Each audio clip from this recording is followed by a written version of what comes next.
Tariff war पर Trump America में ही फंस गए हैं। ऐसे में ट्रंप भारत की तरफ देख रहे हैं। उन्हें यकीन है कि पीएम मोदी कोई ना कोई रास्ता निकाल सकते हैं। तो टैरिफ पर यू टर्न क्या फंस गए हैं ट्रंप, क्योंकि ट्रंप की पॉलिसी के कई रिव्यूज भी हमें देखने को मिल रहे हैं। भारत की उनको क्यों जरूरत है, कुछ अहम बातें आपके सामने। अमेरिकी बाजारों में भारी गिरावट दर्ज की गई है। आर्थिक मंदी और महंगाई का खतरा बना हुआ है। एलन मस्क से टैरिफ पर मतभेद खुलकर दुनिया के सामने आया था। जी और अमेरिका में देखिए ट्रंप का विरोध बढ़ता जा रहा है। कई बड़े उद्योगपतियों का भी डोनाल्ड ट्रंप पर दबाव है। बड़ी बात यह है कि ट्रंप को उम्मीद है कि इस मामले में भारत कोई रास्ता निकाल सकता है। टैरिफ वॉर के वक्त जेडी वेंस का भारत दौरा इसीलिए काफी अहम माना जा रहा है। चीन से टकराव के बाद भारत ही सबसे बड़ा बाजार है और दुनिया इस अहमियत को समझती है। ट्रंप ने फिलहाल 90 दिन के लिए टैरिफ का फैसला टाला है। यह भी एक अहम बात है। वरिष्ठ पत्रकार राशिद नकवी भी हमें इस वक्त ज्वाइन कर चुके हैं। नकवी साहब, आपका भी स्वागत है।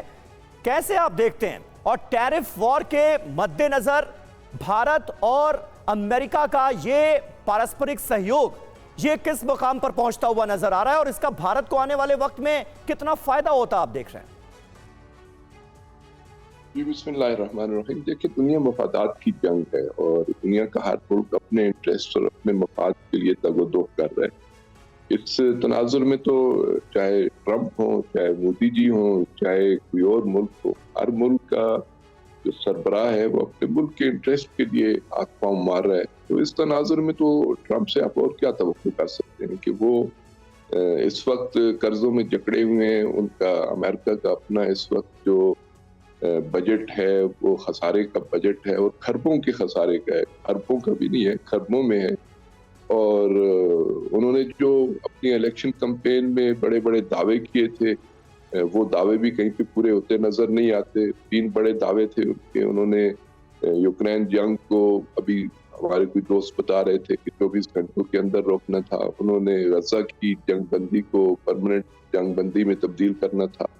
उन्होंने ईरान को बकौल उनके के एटमी असले से या एटमी टेक्नोलॉजी से मुकम्मल तौर पे महरूम करना था। तो ये 3 बड़े वादे तो उनके कहीं पे हमें दूर दूर तक पूरे होते नजर नहीं आते। हर एक के अंदर यू टर्न नजर आ रहा है। टैरिफ वार के अंदर भी आप देख रहे हैं कि 90 डेज का उन्होंने फिर इसको मुअत्तल कर दिया है।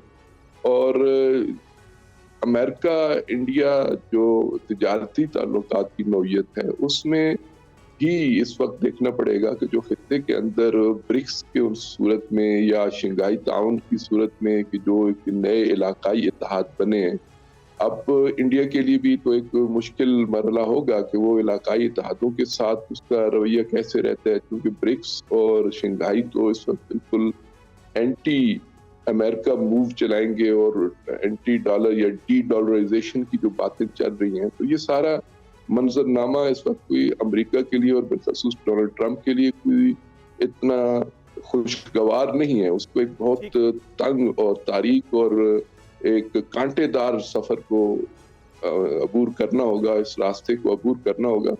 सही बात है सर, आपने बिल्कुल सही कहा। इस रास्ते में कांटे कई हैं और आने वाले वक्त में नतीजा इसका क्या होता है ये देखने वाली बात होगी।